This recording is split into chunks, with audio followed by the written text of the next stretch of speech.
আমাদের সনাতন ধর্মে ভগবান শিবই হলেন পরম সত্তা এবং তিনিই হলেন পরম ব্রহ্ম।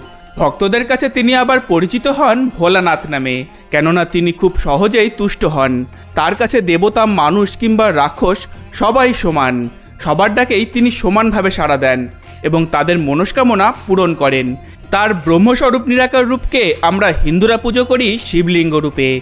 কিন্তু ভারতে এমন একটা শিবলিঙ্গ আছে যাকে পুজো করলে কিংবা স্পর্শ করলে মানুষের জীবনে নেমে আসে ঘোর অমঙ্গল। এই শিবলিঙ্গের পুজো দেওয়া তো দূরের কথা, এর মন্দিরের কাছাকাছি যেতেও প্রত্যেকটা মানুষ ভয় পায়। উত্তরাখণ্ডের থাল শহরের কাছেই আছে এই মন্দিরটা। কথিত আছে বহু বছর আগে এক হাত কাটা একজন শিল্পকার বা ভাস্কর এক রাতের মধ্যেই গোটা একটা পাথর খোদাই করে এই মন্দিরটা নির্মাণ করেন এবং তাড়াহুড়োতে মন্দিরের শিবলিঙ্গের জলাধারটি উত্তরমুখী না করে দক্ষিণমুখী করে বসান। আর এখানেই হয় মারাত্মক ভুল।